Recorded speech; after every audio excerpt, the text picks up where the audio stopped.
मुखालिफ है। तूने अपने और बेगाने, बावफा और बागी और मुस्लिम और मुनकिर से एक जैसा सुलूक किया।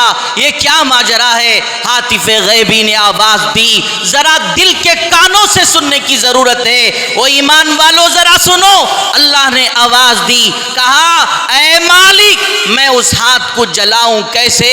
ऐ मालिक मेरी रहमत ये कैसे गवारा कर सकती है? मैं उस हाथ को जलाऊं कैसे जो मेरे महबूब और मकबूल बंदे के हाथ में हो।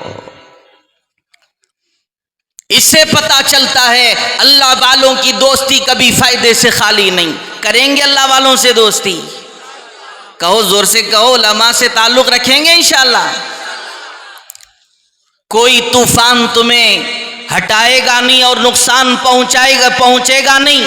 कोई भी इर्तिदाद का दौर हो, अल्हम्दुलिल्लाह अगर तुम्हारा और हमारा रिश्ता उलमा से बाकी और मजबूत रहेगा, अल्लाह ताला सारे के सारे फितनों को खत्म कर देंगे। एक और पहलू की तरफ भी आपकी तवज्जो मबजूल कराना चाहता हूं, वो ये है कि अगर हर दौर के उलमाए हक वक्त के फितनों का मुकाबला न करते और खुद सर हुक्मरानों को दीन में मनमानी करने से ना रोकते, तो ये बदबख्त लोग शरीयत का हुलिया बिगाड़ देते।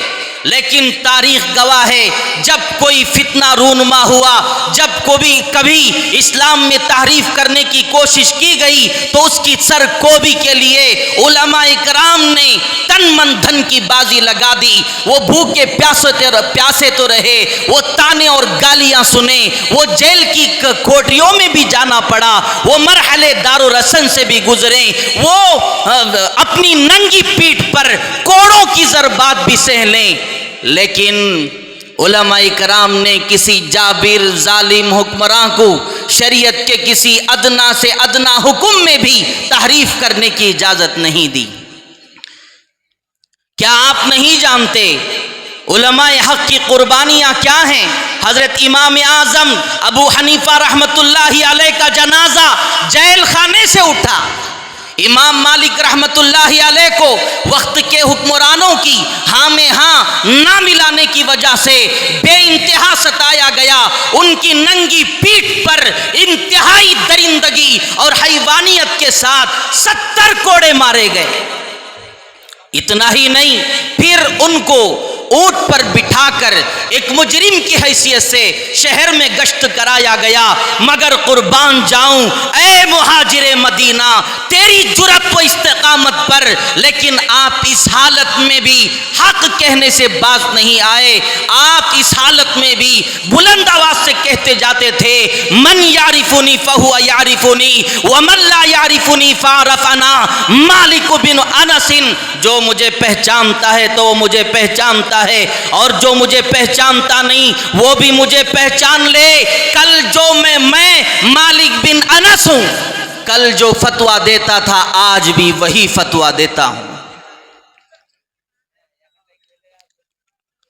इमाम अहमद बिन हंबल रहमतुल्लाहि अलैह को देखें, खल्क़े कुरान के मसले में आप पर मुसीबतों के पहाड़ तोड़े गए, जुल्म सितम की चक्की चलाई गई, कभी हथकड़ियों, बेड़ियों और भारी जंजीरों में जकड़ा गया, कभी नजरबंदी और कैद तन्हाई में रखा गया।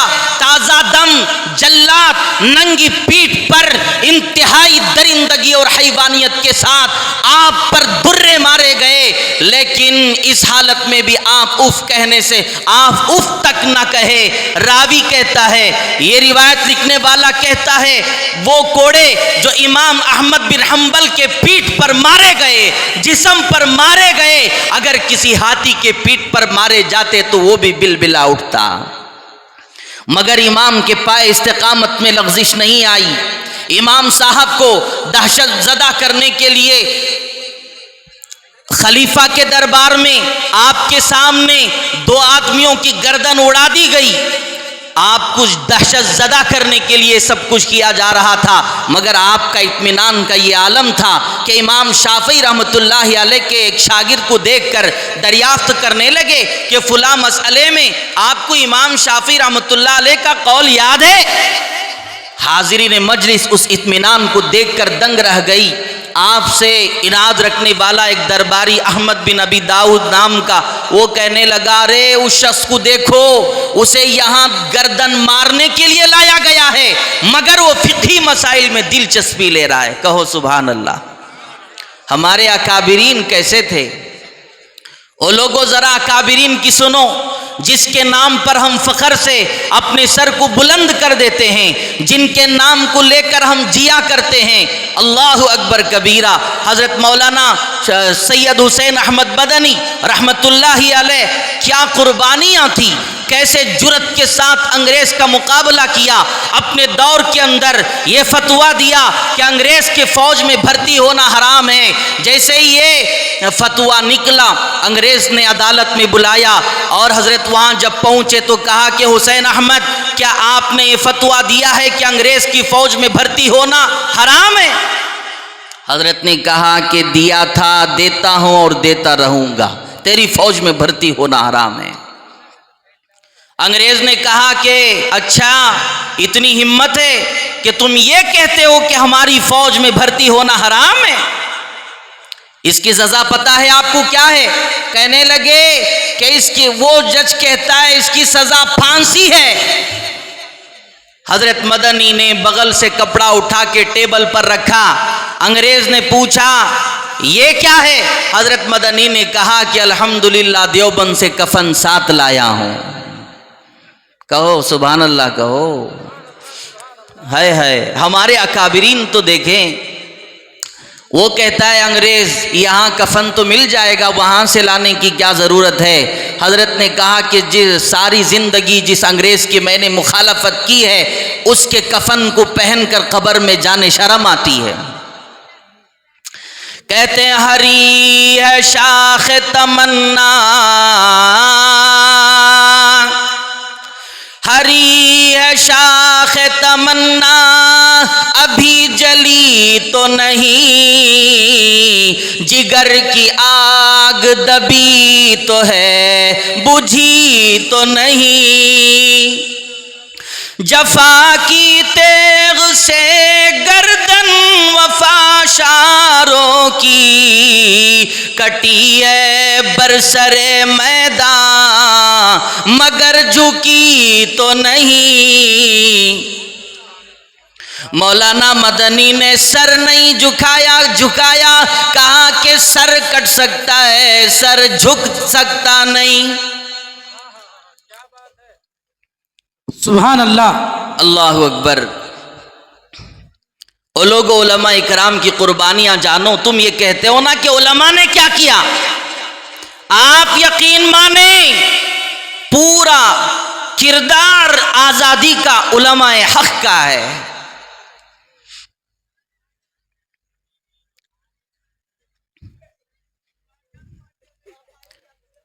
जब इस मुत्तहिदा हिंदुस्तान में इस्लामी तारीख को ख़त्म करने की कोशिश की जा रही थी, यूं महसूस होता था इस्लाम का चराग टिमटिमाता हुआ नजर आ रहा था, दीन अकबरी ईजाद हो रहा था, खिंजीर और कुत्ते की पाकी का हुक्म दिया गया, ब्रह्मा, महादेव, किशन वगैरह की ताजीम की जाती थी, कलिमा तक बदल दिया गया और यूं पढ़ा जाता था ला इलाहा इल्लल्लाह अकबर खलीफतुल्लाह।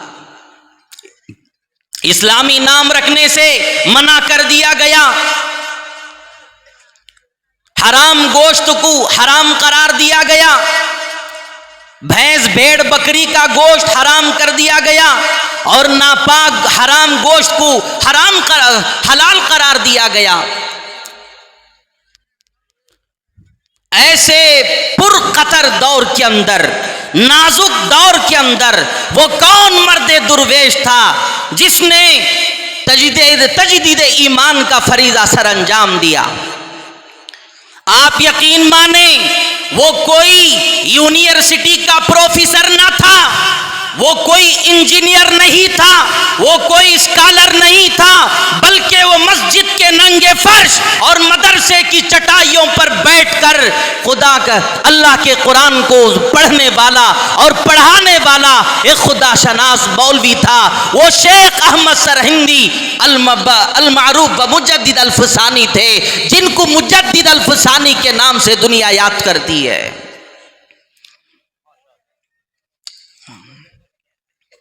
आपने पूरी कुर्बानियां दी, लेकिन उन जालिमों को दीन में तहरीफ करने की इजाजत नहीं दी। तन मन धन की बाजी लगाकर उलमा ने ईमान को मुसलमानों के बचाया, कुरान और सुन्नत को बचाया। फिर इसी मुत्तहिदा हिंदुस्तान में जब अंग्रेजों ने ईसाई मिशनरियों का जाल बिछा दिया और इस्लामी तारीख को मस्ख करने की नापाक कोशिश की, तो उसकी सरकोबी के लिए भी उलमा इकराम ने ही कोशिश की। उलमा इकराम ही ने तो कुर्बानियां दी। अगर तुम्हें यकीन नहीं आता तो जाओ माल्टा के दरो दीवार से पूछो शेखुल हिंद महमूदुल हसन कौन था। कराची और इंडिया की जेलों से पूछो सैयद हुसैन अहमद मदनी कौन था। मियां नवाली और सखर की जेलों से पूछो सैयद अताउल्लाह शाह बुखारी कौन था। उन दरख्तों और फांसी घरों से पूछो जहां हक बोलने वाले पाकीज़ा इंसानों की नाशें लटकती रही। वो इंसान कौन थे, वो अजीम इंसान कौन थे जिन्होंने दीन की खातिर अपना सब कुछ कुर्बान कर दिया और अपने जानें भी कुर्बान कर दी। क्या ये डूब मरने की बात नहीं? जिन उलमा के सदक़े हमें किताबुल्लाह मिली, सुन्नते रसूलुल्लाह मिली, आज मसाजिद आबाद हैं, मदारिस आबाद हैं, खानकाहें आबाद हैं। हर उठने वाले, हर पैदा होने वाले फितने का उलमा इकराम ही तो सर कुचलते हैं। उसके बावजूद आज लोग कहते हैं उलमा ने क्या किया और उलमा क्या कर रहे हैं। ओ लोगों, उलमा से अपना मजबूत ताल्लुक जोड़ लो। कोई भी इर्तिदाद का दौर हो हट जाएगा, कोई भी कुफ्र का तूफान आए, अल्हम्दुलिल्लाह तुम टकराओगे। अगर उलमा से दूर हो जाओगे, कोई भी तुम्हें उचक कर ले जाएगा, तुम्हारा ईमान भी नहीं रहेगा, तुम्हारा वजूद भी नहीं रहेगा। समझते हैं आप लोग उलमाए हक का वजूद कितना जरूरी है। करेंगे इंशाल्लाह, आज से उलमा की कदर करेंगे भाई। उलमा से जुड़ें, उलमा से जुड़ें तो बात बनेगी। अगर उलमा से नहीं जुड़ेंगे और भी हालात बनेंगे। मुल्क के मौजूदा हालात को मद्देनज़र रखकर आप ये ज़रा सोचिए कि अगर हम अकाबिरीन से ताल्लुक़ नहीं रखेंगे, अकाबिरीन से उलमा से अपना रिश्ता मजबूत नहीं करेंगे तो बड़ा नुकसान हो सकता है। ईमान का भी नुकसान, जानो माल का भी नुकसान हो सकता है। एक बात तो ये है कि आप आज से उलमा की कदर करेंगे। कहो इंशाअल्लाह। दोनों हाथ उठा के कहें पूरी मोहब्बत से कि सब करेंगे इंशाअल्लाह ताला। अपने उलमा से ताल्लुक़ जोड़ के रखें। अब लोग सबसे रिश्ता कायम करते हैं। नौजवानों को देखो किन किन से दोस्ती है। फिल्म एक्टरों से दोस्ती है, हराम खोरों से दोस्ती है, शराब पीने वालों से दोस्ती है, इमाम से दोस्ती नहीं। अपने इमाम से दोस्ती नहीं, अपने खतीब से दोस्ती नहीं, अपने उलमा काबिरीन से दोस्ती नहीं, किसी और से दोस्ती हो रही है। कदर करें अपने उलमा की। दूसरी बात यह है कि आप अपने वालिदैन की कदर करें, आप अपने बड़ों की कदर करें। जब तक बड़ों के साए में रहेंगे, अपने वालिदैन की कदर करते हुए उनकी मानेंगे तो चले अल्लाह ताला तुम्हें हर चीज़ से महफूज रखेंगे। बात समझ में नहीं आती कि अब वालिदैन की खिदमत करो बोलकर भी मौलवी साहब हम बोलना पड़ रहा है कि नहीं। वालिदैन की खिदमत करो बोल को मौलवी साहब हम बोलना, उलमा की कदर करो बोल के उलमा बोलना, बीवी से मोहब्बत करो कर को उलमा बोलना। आप काजी साहब बोले नहीं। मोहब्बत नहीं होने की वजह से क्या क्या हालात बन रहे हैं। ओ नौजवानों, इस दौर के अंदर गली गली का फसाना, घर घर का फसाना है तो वो भी वालिदैन की नाकदरी है। आज से बचोगे ना इंशाअल्लाह उससे भी। अल्लाह के नबी ने फरमाया अल जन्नतु तहत अक़दामी उम्महात, तुम्हारी माओं के कदमों के नीचे तुम्हारी जन्नत है। आबाउकुम अबवाबुल जन्नह, बाप तुम्हारे जन्नत के दरवाजे हैं। जन्नत के दरवाज़ों में से बेहतरीन दरवाज़ा बाप है। अगर वो राज़ी है तो दरवाज़ा खुलेगा, वो नाराज़ है तो दरवाज़ा नहीं खुलेगा। आज वालिदैन दर दर के ठोकरें लगा रहे हैं, आके मौलाना साहब को, इमाम साहब को कह रहे हैं कि हमारे बच्चे को समझाओ, वो घर से हमें धक्के मार के निकाल रहा है। कहता है कि वो बेटे के घर जाओ, इसके घर जाओ, इसके घर जाओ। ये कहते कहते वालिदैन परेशान हो गए हैं। और बहुत से जगहों पर मामला ये है कि ओल्ड हाउस के अंदर कितनों के मुसलमानों के वालिदैन मौजूद हैं। ये बेगैरती नहीं है और ये बेशर्मी नहीं है और ये बेहयाई और नादानी और गफलत नहीं है तो और क्या है बताइए।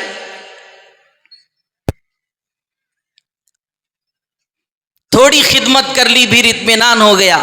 एक सहाबी रसूल सल्लल्लाहु अलैहि वसल्लम अल्लाह के नबी के पास आए और कहा कि या रसूल अल्लाह, मैं छोटा बच्चा था, मेरी माँ बीमार हुई, मेरे बाप बीमार हुए, वो दुनिया से चले गए और मेरी जो माँ थी ना, उसने बड़ी मशक्क़त से मुझे पाला परवरिश की। जब मैं बड़ा हुआ तो ये मजबूत इरादा किया कि मैं माँ की पूरी खिदमत ज़रूर करूँगा, हर लिहाज से उसकी तायद करूँगा। चुनाचे मैं अपनी माँ की खिदमत गुजारी पर मामूर हुआ, उसकी हर ज़रूरत का ख्याल रखता था, यहाँ तक कि माँ भी बूढ़ी हो गई। एक वक्त आया कि इन जिहाद का ऐलान हो गया। अब मैं माँ को छोड़ सकता था ना जिहाद को छोड़ सकता था, बल्कि मैंने माँ को भी जिहाद में ले गया। वक्त पर खाना खिलाता, सब कुछ खिदमत करता। अल्लाह ताला ने हमें सरफराज किया। जिहाद से वापसी के बाद जैसे ही घर पहुँचे वो भी बीमार हो गई, दुनिया से रुखसत हो गई। या रसूल अल्लाह, मैंने पूरी खिदमत की, आप बताइए क्या मैंने अपनी माँ का हक अदा कर दिया? अल्लाह के नबी ने मुस्कुराकर फरमाया, ए जवान, जो तुमने खिदमत की है तुम्हारी मगफिरत के लिए काफ़ी है, मगर याद रखिए जो कुछ तुमने खिदमत की है वो सारी की सारी खिदमत का बदला एक हिचकी के बराबर भी नहीं हो सकता जो माँ ने तुम्हारे पैदाइश के मौके पर ली थी। हज़रत अलक़मा रज़ी अल्लाह ताला अन्हु का वाक़िया मशहूर है, आपने अपने उलमा से सुना होगा। ओ लोगों, सहाबी रसूल की बात है, ज़रा कान खोल के सुनने की ज़रूरत है। कोई अल्लामा नहीं, कोई मौलाना नहीं, कोई फुला नहीं, बल्कि सहाबी रसूल का वाक़िया है जो सीरत की किताबों में मौजूद है। हज़रत अलक़मा रज़ी अल्लाह ताला अन्हु, जिसने अपने आँखों से, अपने सर की आँखों से नबी का दीदार किया है और नबी पर ईमान लाया है, वो सहाबी है। आखिरी वक्त है, कलमा जारी नहीं हो रहा है, ज़ुबान से कलीमा जारी नहीं हो रहा है। अल्लाह के नबी को जब इत्तला मिली, अल्लाह के नबी ने सहाबा को रवाना किया। एक जमात गई और वो जाकर वहाँ पर कलमे की तलकीन करने लगे। जैसे ही कलमे की तलकीन कर रहे हैं, कलीमा ज़ुबान से जारी नहीं हो रहा है। बहुत कोशिश के बावजूद कलीमा जारी नहीं होता और जान नहीं निकलती। अल्लाह के नबी सल्लल्लाहु अलैहि वसल्लम को इत्तला मिली। अल्लाह के नबी सल्लल्लाहु अलैहि वसल्लम ने पूछा, क्या उसकी वालिदा या उसकी कोई घर में बूढ़े लोग जिंदा हैं, माँ बाप में से कोई जिंदा हैं? अल्लाह के नबी को पता चला, कहा किसी ने कि हाँ, उसकी बूढ़ी वालिदा जिंदा है। आप अलैहिस्सलाम ने फरमाया कि उसको हाजिर किया जाए। वो हाजिर हुई। पूछा कि बूढ़ी माँ बताओ कि अलक़मा का क्या हाल था? वो बूढ़ी माँ कहती हैं, या रसूल अल्लाह, अलक़मा तो रातों को नमाज पढ़ता, दिन में रोज़ा रखता और राह खुदा में जिहाद करता और कसरत से सदका करता। अल्लाह के नबी हैरान हो गए, पूछे कि इतना अच्छा और इतना नेक इंसान जो रात में क़ियाम करे, दिन में रोज़ा रखे, कसरत से सदका दे और जिहाद करे अल्लाह की राह में, मगर कलमा ज़ुबान से जारी होता क्यों नहीं? अल्लाहु अकबर कबीरा। अल्लाह के नबी ने ये सवाल किया कि अलक़मा का तुम्हारे साथ सलूक कैसा था? अलक़मा का तुम्हारे साथ सलूक कैसा था? अल्लाहु अकबर कबीरा। बूढ़ी माँ कहने लगी, आंखों से आंसू जारी हो गए, कहने लगी, या नबी अल्लाह, या रसूल अल्लाह, सल्लल्लाहु अलैहि वसल्लम, मैं अलकमा से नाराज हूँ इसलिए कि वो मुझ पर अपनी बीवी को तरजीह देता था। अल्लाह के नबी ने फरमाया, बूढ़ी माँ बात हो गई, वक्त तो खत्म हो गया, बेटा तो तुम्हारा है, लाल तो तुम्हारा है, लगते जिगर तो तुम्हारा है, आखिरी वक्त आ पहुंचा है, जरा माफ तो कर दो ताकि ईमान के साथ दुनिया से चला जाए। बूढ़ी माँ में हट और जिद होती है, उसी जिद और हट में कहने लगी, या रसूल अल्लाह, मैं हरगिज अलकमा को माफ नहीं करूंगी। ये सुनना ही था कि अल्लाह के नबी ने हिकमतन फरमाया कि अलकमा को लकड़ियां जलाकर, लकड़ियां रख के अलकमा पर आग लगा दो। ये सुनना ही था कि वालिदा मोहतरमा घबरा गईं और पुकार कर कहने लगी,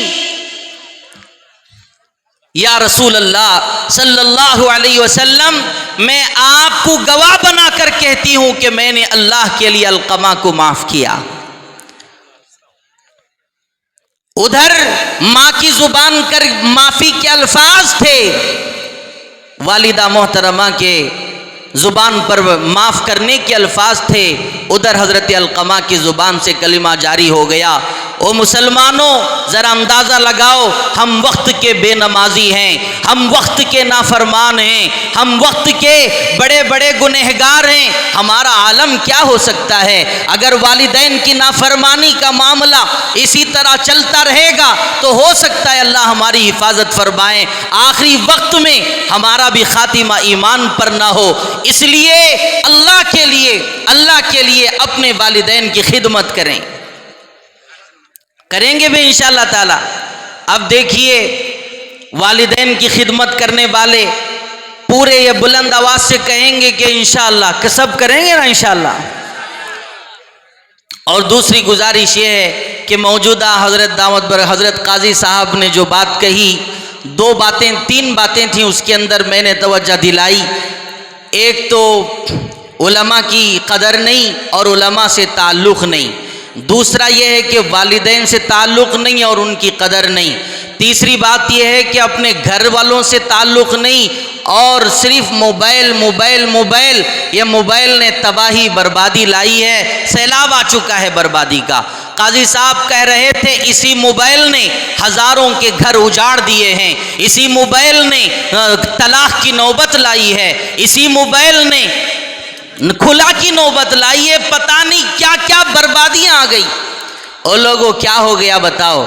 जोरू से मोहब्बत करो बोल के उलमा बोलना पड़ रहा है, बेगम से मोहब्बत उलमा बोलना, मोहब्बत तुम्हारी बेगम मौली साहब बोलेंगे मोहब्बत करो बोल के, करेंगे अपनी बेगम से मोहब्बत करोगे ना इंशाल्लाह। तुम जवानों को, बेशर्मों को, दूसरों को आई लव यू कहना, वेर आर यू गोइंग कहना, वाट आर यू डूइंग कहना, पता नहीं क्या क्या आता है। और गैर महरमों को मनाना आता है, अपनी बेगम को बनाना नहीं आता। मनाओगे ना भाई इंशाल्लाह? मनाओ, उसका भी हाथ पकड़ो, उससे भी प्यार मोहब्बत करो। खुदा की कसम, उससे प्यार मोहब्बत करना इबादत है। क्या है बताओ, जोर से बताओ। इबादत है। उसे मुस्कुरा कर मिलना इबादत है, उसे बोसा लेना इबादत है, प्यार करना भी इबादत, खिलाना पिलाना इबादत, प्यारो मोहब्बत की बातें करना इबादत। प्यार करोगे ना भाई इंशाल्लाह? अब जलसा ख़त्म होने के बाद आप जाएंगे ना तो अपने बेगम को सब प्यार करना, करोगे? अरे तुम शर्मा क्यों रहे हो? ऐसा लगता है कि तुमने कभी प्यार ही नहीं किया है। प्यार करोगे इंशाल्लाह ताला? अब ये बूढ़े लोग बैठे हैं ना, ये सोच रहे होंगे कि हम तो बूढ़े हो गए, हम प्यार क्या करेंगे। आप भी तो शोहर हैं, आप बूढ़े हैं मगर शोहर ही तो हैं। ओ बूढ़े मियाँ, तुम्हारी शादी हुई कितने साल हो गए, जवानी में सिर्फ प्यार कर रहे थे, अब क्यों प्यार नहीं करते? अभी भी करो, खुदा की कसम इबादत है, करोगे ना इंशाल्लाह? हाँ, मस्तूरात से भी गुजारिश है, अपने शोहरों से प्यार करें। अब ये नौजवान सोच रहे हैं कि हमारी शादी नहीं हुई तो हम क्या करें, किससे प्यार करें? अब इनका दिमाग तो ठिकाने पर नहीं रहेगा, है कि नहीं? बोला ना, इनका दिमाग तो ठिकाने पर नहीं है। सब जाके अपनी अपनी बेगम को क्या करेंगे, प्यार करेंगे, मगर हम किससे करें? इसलिए तुम भी निकाह कर लो। तुम तो कहते हो अभी मैं जवान नहीं हुआ, जबकि तुम्हारी उम्र 40 साल हो गई है। मैं एक इलाज बताऊं इसका, प्यार करने के लिए तुम्हारे वालिदा तो मौजूद हैं, तुम्हारे अब वालिद तो मौजूद हैं, उनसे जाके प्यार करो, करोगे भाई इंशाल्लाह। आज हमारे इस जलसे के अंदर जो मैंने कहा है उस बात को आप याद रखिए। एक तो उलमा की कदर करना, वालिदैन से मोहब्बत करना, तीसरा अपने घर वालों से मोहब्बत करना। जलसे के फारिग होने के बाद सब जाके अपने अपनी बेगम से प्यार करेंगे, करेंगे ना इंशाअल्लाह ताला। इबादत समझ के करें, देखिए कितने मसाइल हल हो जाएंगे। सुबह उठकर वो गर्म पानी तुम्हारे लिए तैयार नहीं करे तो बताना, फिर जल्दी चाय बनाएंगी नहीं तो फिर बताना, कपड़े जल्दी जल्दी धुलेंगे नहीं तो फिर बताना। किसी के 10 साल हो गए, 15 साल हो गए शादी हुए, उसे प्यार मोहब्बत की बातें नहीं करता, हट उधर बैठ, हट इधर बैठ, नमक कम है, मिर्च कम है, फुला कम है, फुला कम है, तो वो कहती है जब आता है वो उधर ही चले जाता तो कितना अच्छा था। ऐसा बोलेगी नहीं तो क्या करेगी? इसलिए प्यार करेंगे ना इंशाअल्लाह ताला। अल्लाह ताला हम सबको समझने के, अमल करने की तौफीक अता फरमाएं। आज सरज़मीन बिहार पर मुझे आके बहुत शौक़, बहुत खुशी हो रही है। बहुत बड़े बड़े उलमा इकराम स्टेज पर मौजूद हैं, इनकी भी सोहबत मुझे मिल गई। हमको यहाँ पर बुलाने वाले हाफिज़ डॉक्टर कैसर साहब दामद बरकातुहुम बहुत ही मेहनत किए हैं, और दीगर उलमा और मुंतज़िमीन ने मुझे दावत दी। मैं उनका भी, उनके खिदमत में भी शुक्रिया कहता हूँ। अल्लाह ताला उनके इस खिदमत को कबूल फरमाएँ। दीगर जितने मरहले हैं अल्लाह ताला उन सब को कामयाब फरमाएँ, आखिर तक उलमा इकराम के बयान सुने। जितनी बातें आज कहीं अल्लाह मुझे भी आपको भी अमल की तौफीक अता फरमाए। व आखिर दावाना अनिल हम्दुलिल्लाहि रब्बिल आलमीन।